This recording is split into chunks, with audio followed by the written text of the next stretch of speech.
Hello, friends. I hope this finds you healthy and well in a time that I'm so sick of hearing the word, but unprecedented. That's what it is. We find ourselves as a nation and a world searching for light because so much of it has been lost. But there's a lot of good out there.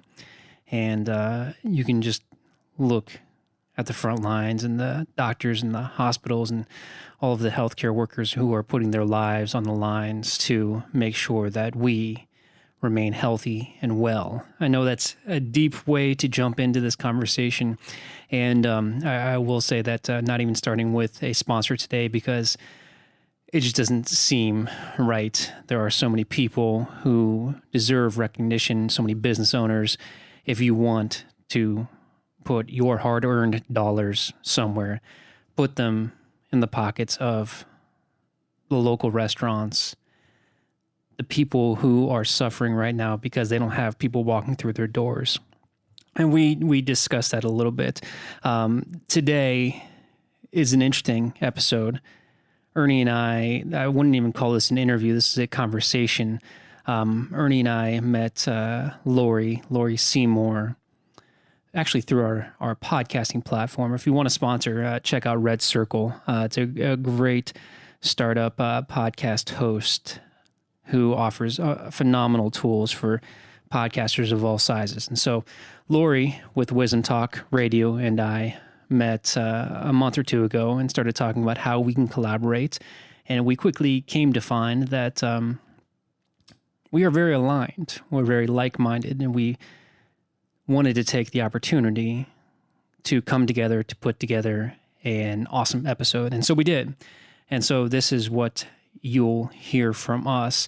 Laurie Seymour, she's a two times #1 and best-selling author. She's the host of Wisdom Talk Radio, an executive coach, an international speaker and trainer, and she's the founder and CEO of the Baca Institute. 20 years ago, she was honored to receive the stewardship of a special esoteric technology that accelerates the process of innovation and creation in individuals and groups. Laurie's work is particularly valuable for professional innovators, thought leaders, product designers, company founders, because the work accelerates the time from ideation to implementation and revenue, while also opening the innovator to new levels of confidence, peace, and satisfaction. And we spent 45 minutes discussing, well, there's not a whole lot else to discuss right now. The idea behind the podcast was to talk about how we as podcasters, how we as people with all sizes of audiences can come together to help us all remain sane, remain level-headed, and remain healthy in more ways than one. And we've barely scratched the surface in this conversation, and I really, really, truly hope that there's an opportunity to dig deeper. Laurie said one thing in the episode that I want to quote because it is really a great way to encompass the message that we're trying to convey. She said, "We have a responsibility in the world right now that's bigger than maybe it's ever been." And that goes for all of us. That goes for us as podcasters, as leaders, as family members, as brothers, sisters, men, women, fathers, daughters, everybody. To come together and make sure that we are doing our best to make sure others stay healthy, stay happy. We are in a fight right now, and the best thing a lot of us can do is stay home, and I highly encourage that. This isn't a joke, and I hope people don't think it is. And I know it's scary, and we talk about how we as meditators and coaches can help mitigate some of that fear. And just know that what you're doing, even if it's just a small part, is making a difference. And so with that, I will lead you into this conversation, this collaboration, and I highly encourage you to check out the show notes because I've got all of Laurie's wonderful links to Wisdom Talk Radio, the Baca Institute, the type of meditation classes that she holds, and then everything else that we discuss. It's in the show notes. Please check them out. If you're hearing this on the Mosaic Life podcast, please support this episode on Laurie's podcast, Wisdom Talk Radio, and honestly, just let us know what you think, because this is something that we really enjoy doing and we would love to do more of. So I hope you're well, and I hope you enjoy. Welcome to the Mosaic Life podcast. Life is an art. Every moment a picture painted in time. The color, texture, lighting, all context. The Mosaic Life vision is to cast a warm glow on your masterpiece, highlighting the struggle while showcasing the culmination of years of hard work. Join us for guided meditations, interviews with authors and leaders, and engaging conversation as we explore the depths of our consciousness. Well, welcome everyone. This is Laurie Seymour at Wisdom Talk Radio. And this is a whole other thing today that we're doing here, and I'm excited about it. I'm not even going to do our usual intro, the usual intro for me or about me.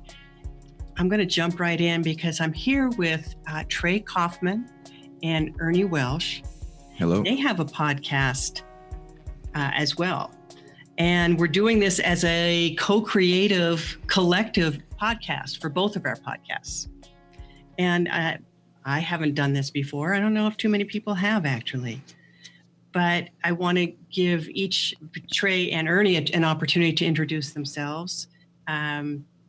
Because this is something new. And we're going to talk about things around leadership, around what's going on in the world right now, and how we can really keep connected with ourselves so that we bring our own leadership into the world. I mean, how are we demonstrating by how we live our own leadership essence? And then how does that ripple out and impact the community, the greater community, and the world? So, Trey, Ernie, who would like to jump in and just to say something about who you are? Ernie, go ahead, brother. All right. I'll speak for myself, and then you can go. So I'm a husband, a father, and a coach, a mindfulness and embodiment coach. And for the last 3 years, for the last 4 years, I guess, since I had children and really activated something within me, I've been seeking my own greatest potential and connection. And then that's evolved a lot. And so now I'm spending a lot of time figuring out how to share that with the world. And I do that through guiding meditations, holding different classes in person, and now over the internet, and I do one-on-one coaching as well as also coaching 2 young children and just being the best that I can for them. So this idea of personal leadership is it's where my mind often resides. So I'm really happy to be here with you guys to do that, to talk about it. And Ernie, I'm thrilled to be able to do this with you as well, Laurie. My name is Trey Kaufman. I am in Columbus, Ohio, and along with Ernie, we host the Mosaic Life podcast. We came together a couple of years ago through some entrepreneurship. Ernie and I are both business owners. I own 2237 Designs, focus on web design and maintenance for businesses. And Ernie came together with me because we had a joint interest in mindfulness. I don't even know if it started with meditation. I think the first words we said to each other were Tim Ferriss, and then our eyes lit up. And it's been, and then it was Tara Brach. And then it was Tara Brach, yeah. And then it's been a joyride from there. I'm learning a lot, especially from Ernie. I'm a longtime podcaster, but I'm constantly analyzing the way I speak, because Ernie, as you'll come to see, is the most thoughtful speaker I've ever met, which I truly appreciate. And Laurie and I have had a couple conversations, and it's this. I know we're thousands of miles apart, but this just feels like such a great collaboration that I'm just thrilled at the opportunity. So, Laurie, thank you for hosting. Yeah. Absolutely. Oh, my pleasure. My really is my pleasure. And I guess I should introduce myself, because Please. While long-term listeners of Wisdom Talk Radio may, have heard me over and over again introduce myself, your audience hasn't. So I did start Wisdom Talk Radio with 5 other people, and we were a collective for a period of time. And as things go and as things changed, I am now the solo person, but always in conversation, or at least often in conversation with thought leaders, with really interesting people who come on to have great conversations and offer something to our listening audience. I'm the CEO and founder of the Baca Institute, where people get to discover their co-creative advantage, and to be able to, with something I have on my website, the Creative Innovator Quiz, you get to find out your creative innovator style, so that you are able to open your creative flow, so you make everything in life easier. And because it's all about, for me, it's about that inner connection and how we optimize that inner connection, so that we get to receive more of our own next steps and what we need to do, while enjoying every minute of it. That's beautiful. So, I love, I know our relationship is young, but I love all of the things that you're doing, and I'm excited to learn more about it, and I'm excited to give our audience the opportunity to learn more as well. Thank you. Yeah. Thank you. Well, it's I guess it's worth saying there's an elephant in the room, and we were having a really great conversation prior to hitting record. So Laurie, when we started talking about how we want to structure this conversation, and again, Ernie and I are pretty loosely based when it comes to the conversations we have, we talked about how we as leaders and podcasters can contribute to the community at large. And now it seems like people are looking to their leaders for guidance, because of the national or the international pandemic. And so I would like to kind of jump right in to talk about how we can lend that guidance to people in our network. Great. It's a great, it's obviously is the elephant in the room. And while we want these to be evergreen, and I'd rather this be short-lived. Me too. Me too.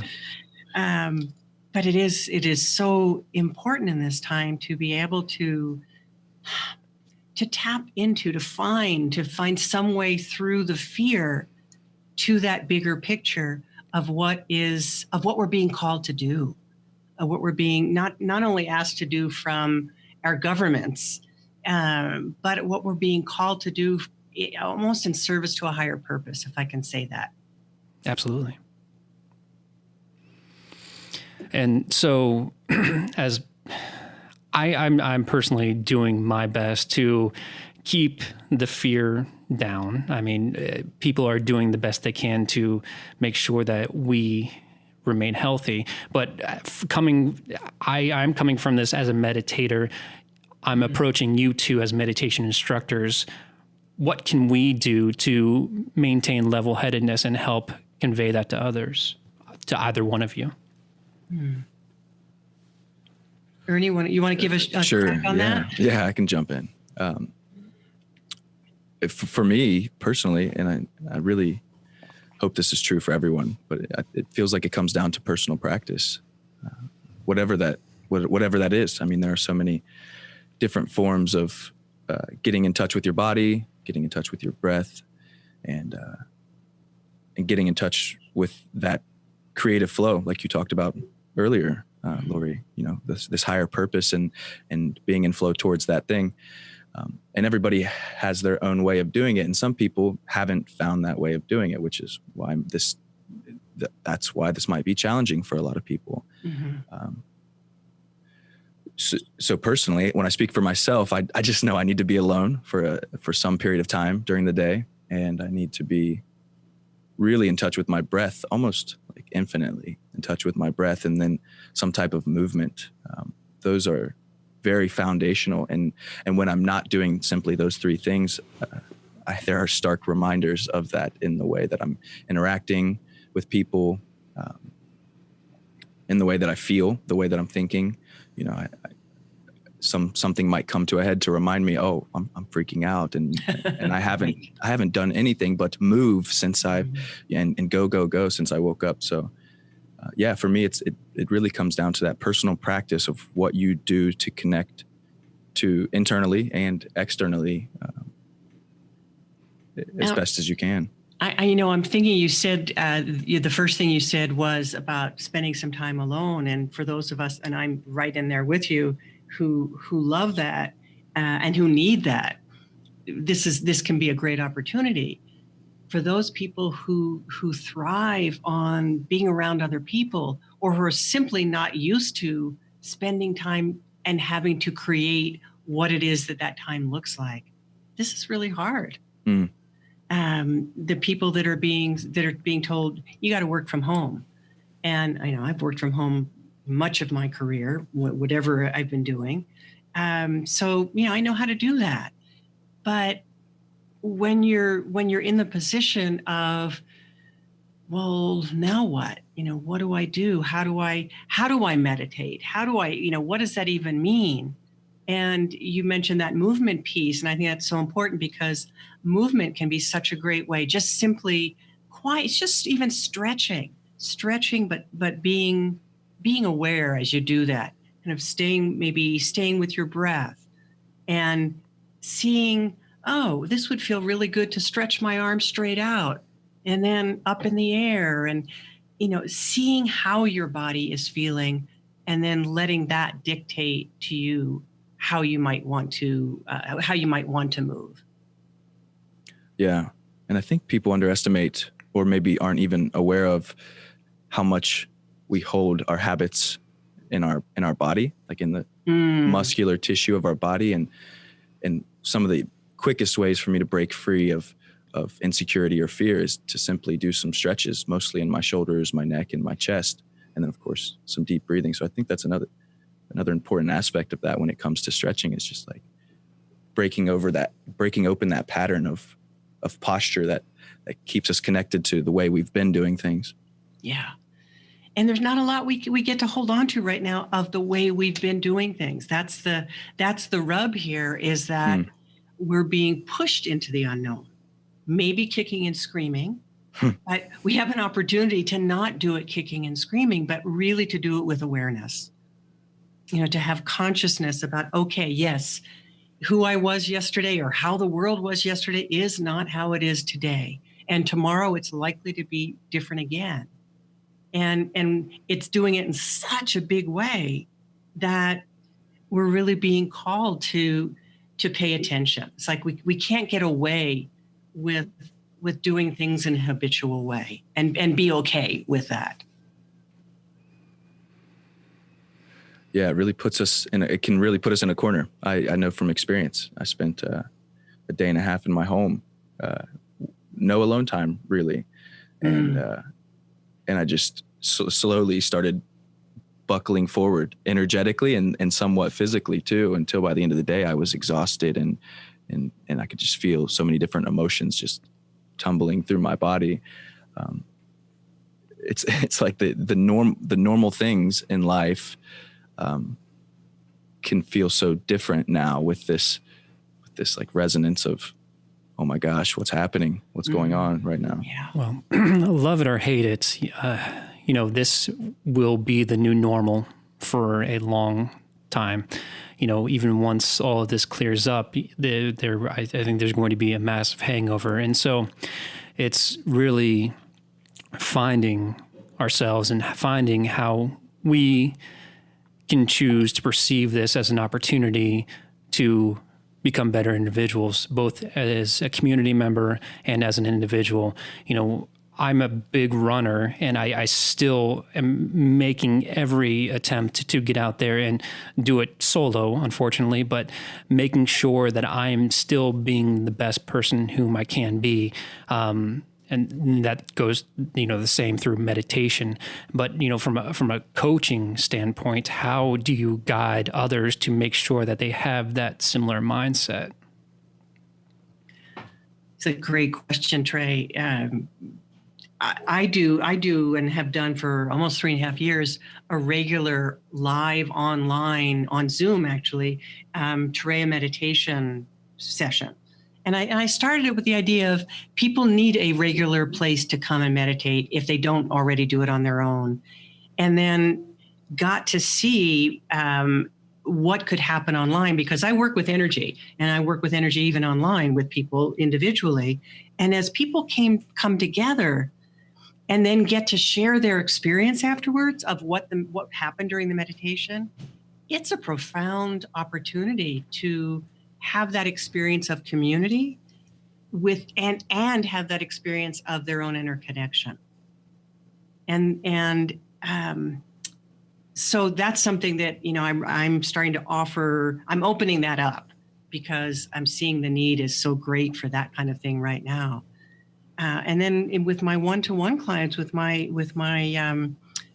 individual clients, where I can't see them, individually and do something, maybe hands-on energetically, there's a lot that can happen online with being able to teach people how to go inside, teach people about paying attention to their own feeling body is what I think of it as.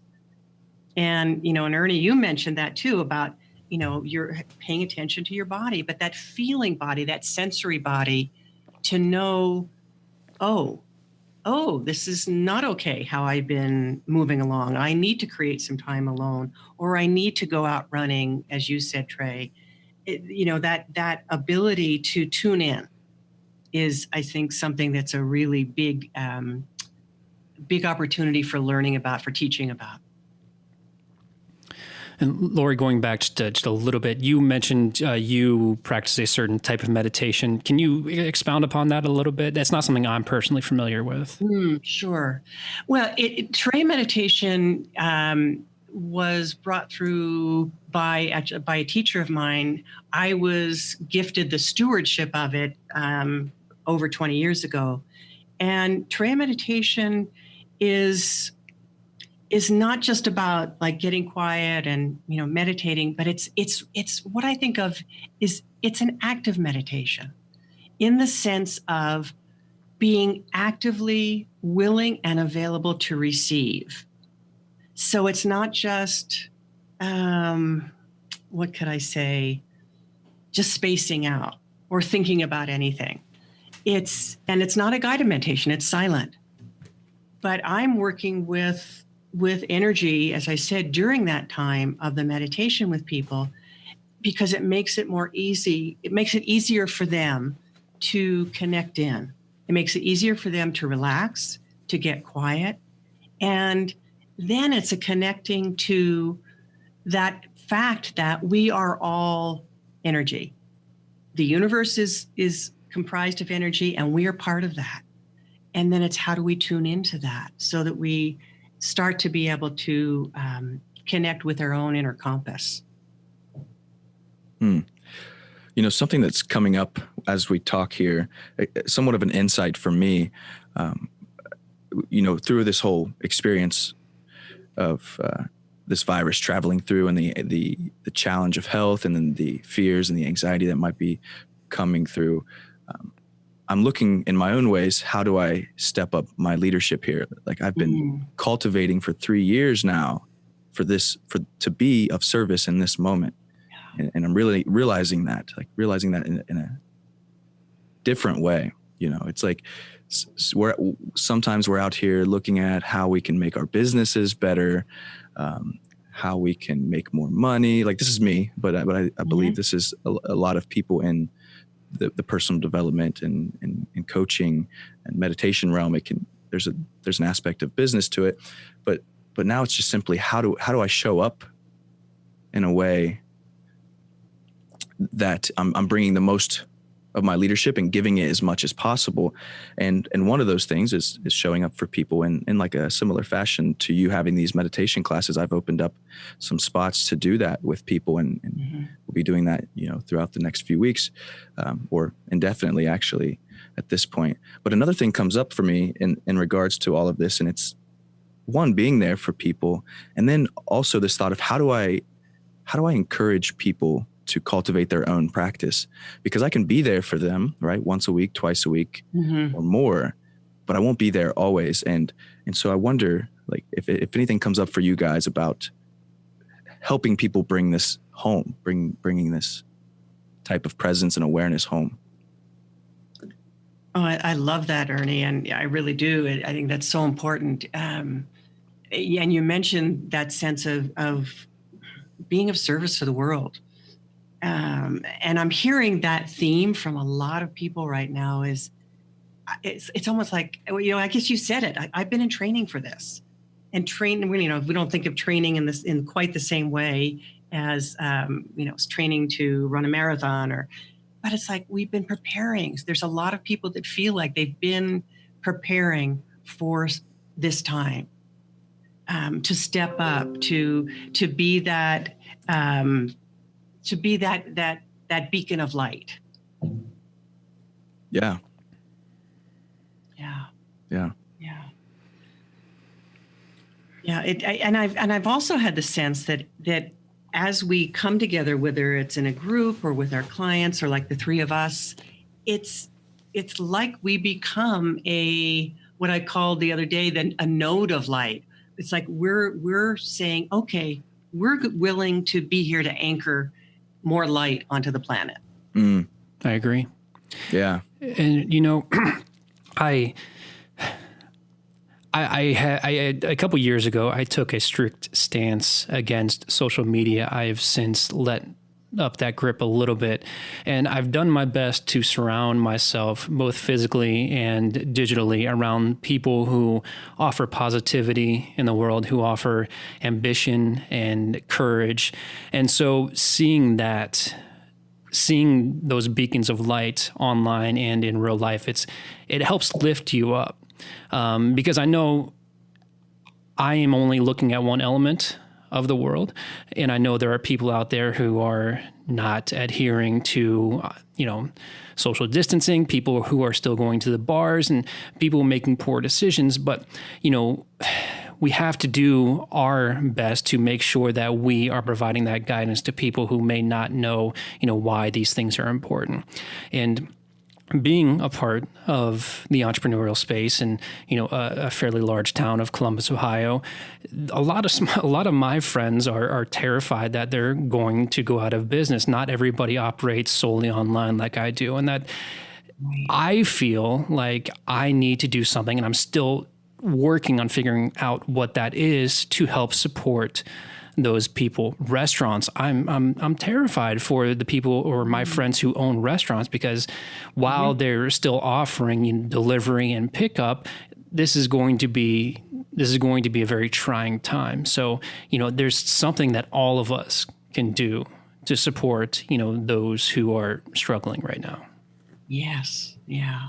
Yeah. Trey, I've had the very same feeling about the restaurants, and I said to my husband yesterday, I said, even though we have food and whatever, I still want to do some ordering in, or some pickup, because it just feels we're part of that community, and we love our restaurateurs, and and thinking about the workers, that what are they going to do? And so when I've been seeing that, seeing people speaking about that, I'm so grateful. And even if everybody did that once a week, it goes a long way towards being able to support, again, that bigger picture, the fact that we are all in this together. We are. And so that said, and again, for the sake of our audience, Laurie, you offer twice a week Zoom meditations. How would people find that? Because I know our audience would love to be a part of that if it's open. There is a cost, but Okay. it's a monthly subscription, and it's $49. I'm not raising that price. I might even have to, put more times in to appeal to more of some of the European time zones more easily. And they go onto my website, which is www.baca institute.com, and they can find that. And I can, if you have show notes, Absolutely. I can send you the direct link for that. And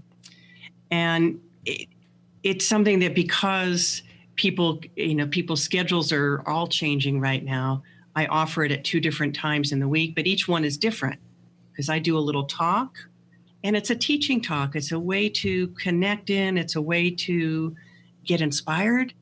And then there's the meditation time, and then there's the sharing time, and it's 45 minutes. So even if you're still working, going out to work, it's not a lot of time to take out from your day. Yeah. And I have a library of well over 350 sessions. If you can't make something live, you get to go in and do the recording. That's wonderful. Now, I do want to ask, do you ever do in-person meditation classes? That's something that Ernie and I have started building structure around. We have one scheduled for April. There's a conversation that Ernie and I need to have in regard to the viability of that, but that's going to be done offline. But, it's something that we want to continue doing, and I'm just curious if that's something you ever do. Oh, yeah. Yes, I do. I do a Tray meditation intensives actually over a weekend. I used to do live, evening kinds of things, just haven't been doing that recently. But no, I hope that you can find a way to do that, because it's so needed right now. It is. And, we're a little far apart from each other to support each other directly, but who knows? Who knows what could be as we move forward. So I want to jump in. Yeah, I was going to say, if you could say a little bit about what you're doing and what you're offering right now, that would be great. I'd love my audience to know about that. Sure. Yeah. So I don't have set times, but I'm opening up meditation classes weekly. I have 2 scheduled for this week.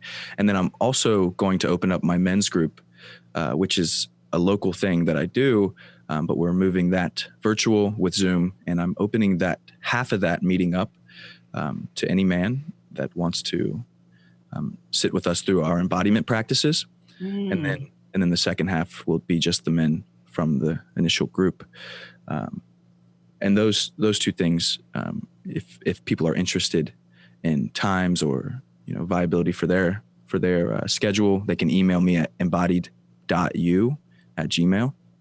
And other than that, I really am doing my best to make myself open individually as well, to support people in my circle, and elsewhere. If other people are just for some reason feel like, they resonate with what I'm saying or who I feel to be, then I'm doing my best to make myself open there for some one-on-one time.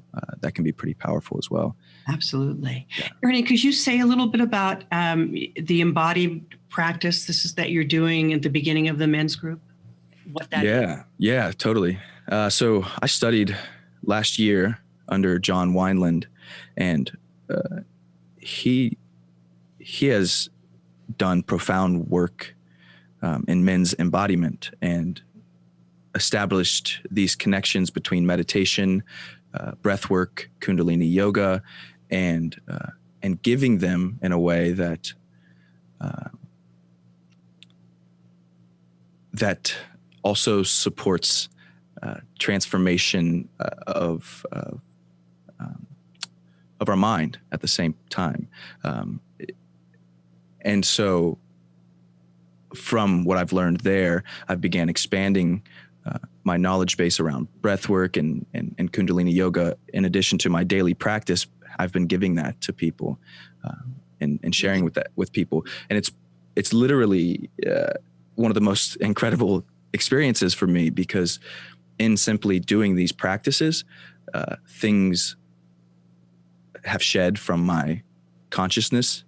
There's things that I've carried for a long time. So a large part can be just showing up and doing these practices, and they can break free some of these insecurities, these fears, this habitual nature that we have in the world. So yeah, that's what I do in the men's group, and in my one-on-one sometimes. We do a lot of embodiment work, and then throughout that process, we also do some sharing and some discussion work. So the embodiment work would be open to anybody. Well, that's great. That's a wonderful offering. And if you have a link that you can send me, I will put that in our show notes. Okay. That directly. Yeah. That's great. Thank you. Yeah. So I feel like we're still rolling, and I just want to bring something else up that keeps popping into my mind here. It seems like a lot of assumptions are being made and tied to in this process. People are speculating on how long this is going to last, and then the end result impact of what it means for their life in particular. And everyone's doing this, or a lot of people, let's say, are doing this and have almost already decided what's going to happen. And I just, for me, I think one of the most valuable things we can do is inquire into that place. Byron Katie's work, if anybody is familiar with that, has been one of the most profound practices and most simple and most profound practice that I've found. It's the easiest thing I've found to do to shift my state, and it works wonders. And I can just say, we can step into today saying this is going to last until December. The schools are going to be shut down, and then we can also say just as easily, because we don't know if that's true, we can just as easily say, actually, they're probably going to find a cure tomorrow, and it's going to be something that's common in every single, outpatient facility in the country. It's something they already have, and this is actually the cure. It's just as likely that we can say either of those things would happen. We just don't know. And so attaching to certain beliefs, calling them true, and then that dictating our movement, our thoughts, and the way that we interact with our lives and our world and our loved ones.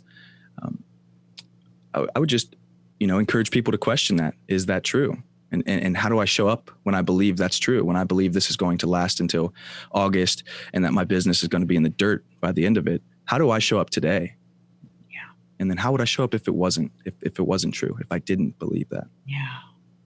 We have the opportunity in that moment to go one direction or another. And because our thoughts impact everything, and we create through our thoughts, we have the chance right now to go in that direction, like you just said, of, hey, it's good. They may find the cure tomorrow. They can find the cure tomorrow, and it's going to be something easily available.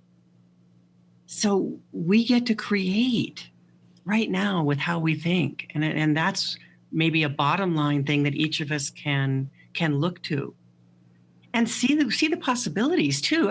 Someone told me yesterday, I have not had a chance to actually check this for myself, but someone who I trust told me yesterday that the canals in Venice are clear, which was astounding to me. They are smelly, awful things, and they're clear. You can see to the bottom.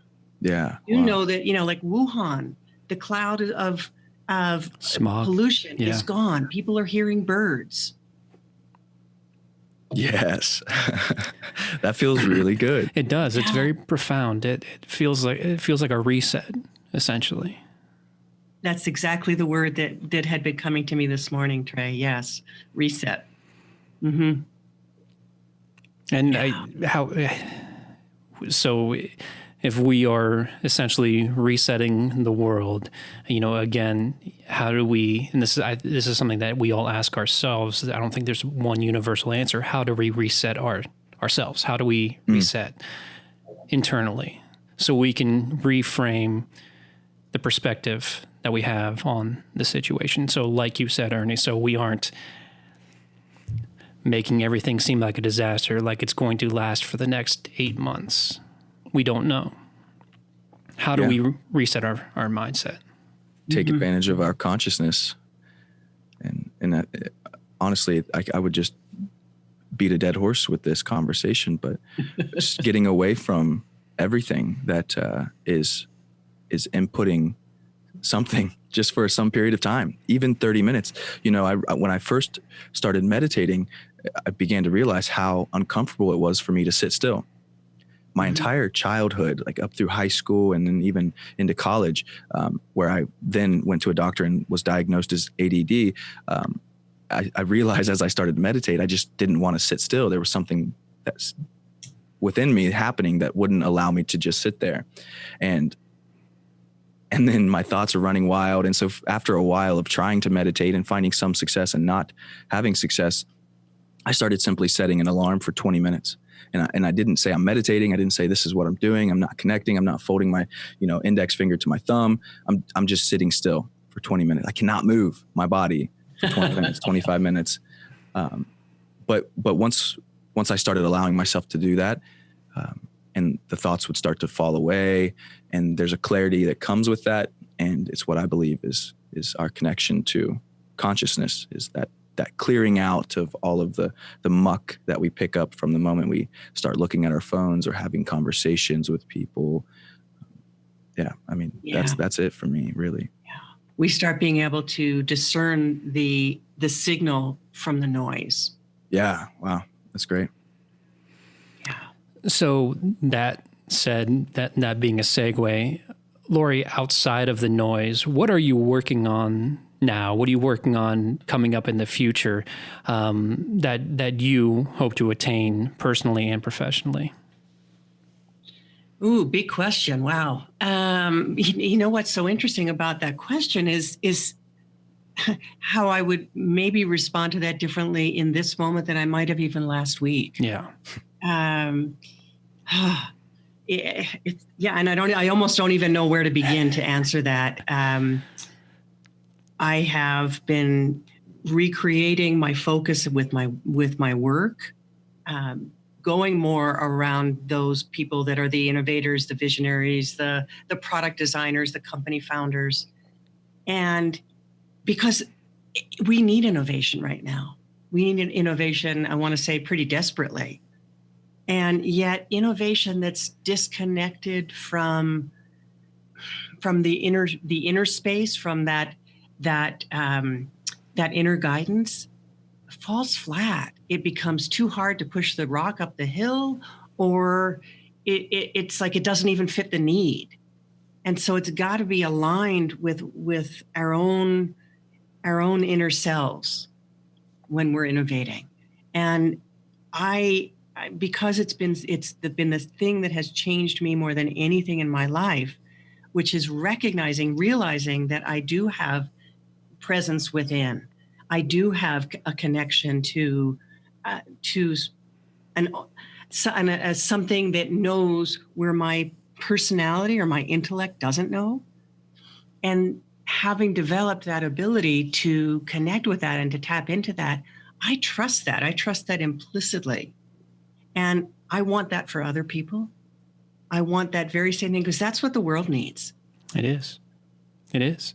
And to kind of tie into the original thesis of this conversation, how can you do that as a podcaster? How can you do that with an audience? What can you do for those people who respect, the things you put out there into the world? Mm-hmm. Whether a podcaster, an author, a teacher, a leader of any kind. Yeah. And that we're even leaders within our own families. Think about that.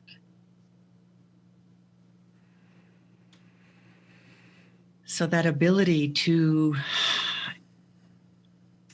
connect with what's true and to recognize that we have a responsibility in the world right now that's bigger than maybe it's ever been.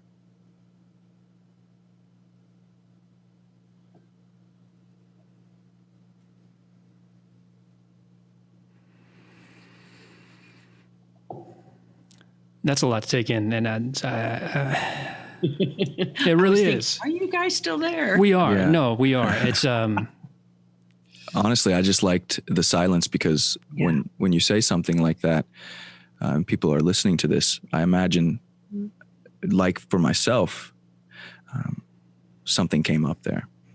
in the silence, something that was important, something that meant something.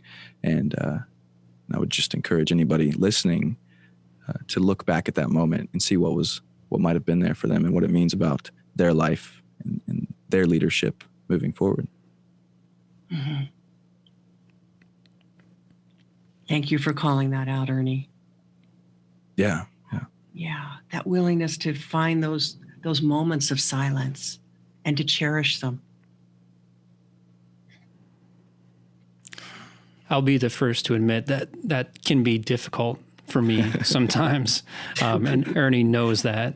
But I am learning from him, and I do appreciate what he teaches me. I mean, we are constantly barraged with feedback from a million different directions, and if we can't take the initiative to find it, it just won't happen. Mm-hmm. You need to remove all of these sources of distractions so you can find your inner peace. Yeah. Or we get hit in the head with a cosmic 2x4 that says, pay attention. Yeah. And I bet we all have stories about our own cosmic 2x4s. I could build a house. Mine was falling off the back of a stage a month and a half ago. Oh, wow. Man. Yeah. You okay? I will be. That's good.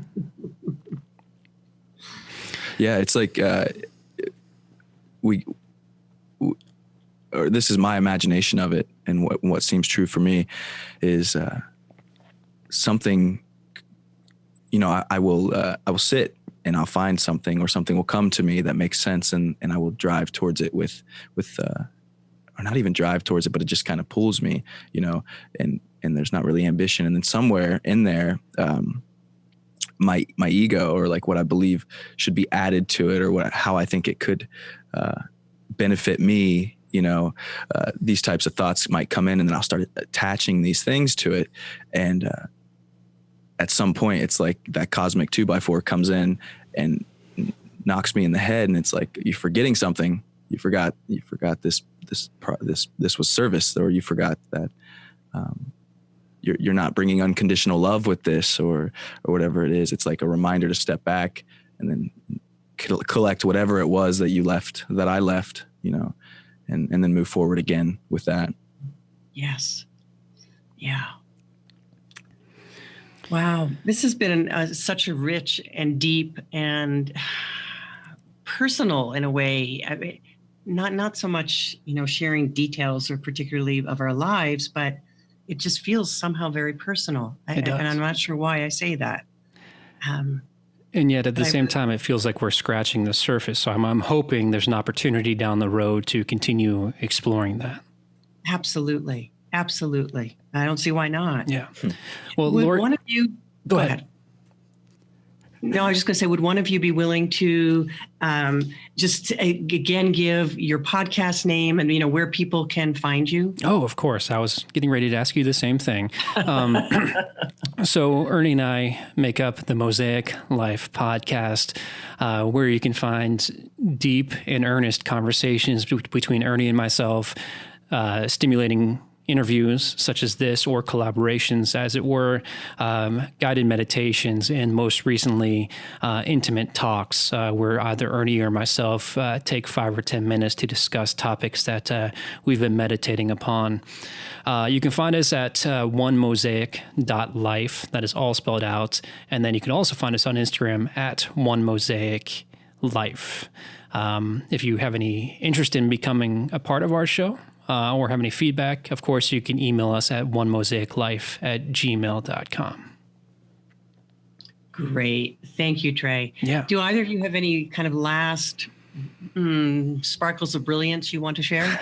I will defer to Ernie for that. Okay, great. Defer to Ernie then. I do want to say something as we part ways, especially for our listeners. I'm sure your listeners already have an understanding of this, but Trey and you and Trey had met up to discuss doing this, and I hadn't met you until today. So I was spending time looking at some of your work, and listening to your podcast and listening to some talks you've given and other podcasts that you've been on. So anybody listening to this that is just now coming into Laurie's world, or Laurie's just now coming into your world, everything that I listened to of yours, Laurie, was a great, gentle, and powerful reminder to lean back into myself and connect to my inner truth, to my inner knowing, and to unconditional love. I mean, those are two words that you kept saying and most of everything that I listened to: inner knowing and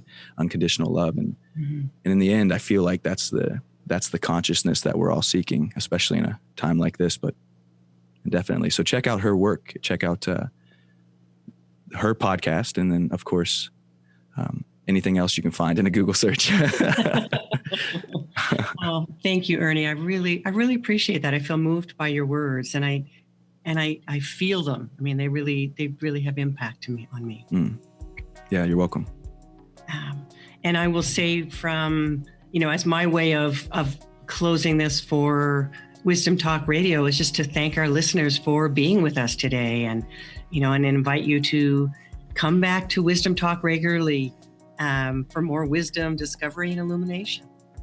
And just like with the Mosaic Life, you can find us on all of the podcast platforms that are out there, and leave us a review, because that helps people access the wisdom and transformation, so that the audience grows and that transformation grows. And then the last thing I will say is, for more, if you're interested in more about fast tracking yourself and your ideas from ideation to creation and revenue, come and find me, Laurie Seymour, over at thebacainstitute.com. One last time, from the bottom of our hearts, Ernie and I would like to thank Laurie Seymour for working on this collaboration with us. I wouldn't even call this an interview. When Laurie and I first started talking about how we can work together, we had the idea of putting together an episode for both of our podcasts. And I think what you just heard turned out tremendously well. And we look forward to doing it again very soon. You can learn more about Laurie and all of her show notes and all of her links in the show notes. Her main link is thebacainstitute.com, where you can find her podcast, Wisdom Talk Radio, and you can also learn about her meditation classes. Again, Laurie, thank you so much. If you enjoyed this episode, and I really hope you did, please do us a huge favor and leave us a 5-star review. That helps others like yourselves find out about us. And if you are coming here from Wisdom Talk Radio, welcome. We really hope you enjoyed what you hear. We hope you enjoy our other podcast offerings as well. You can learn more about us at onemosaic.life. And of course, you can find us on Instagram at onemosaic.life. Sharing this episode with your friends, your family, would be tremendously helpful. And again, we appreciate all you do, and we especially thank those who are working to keep us and our families safe and healthy during this uncertain time. Thank you again so much, and we hope you stay well and you stay healthy.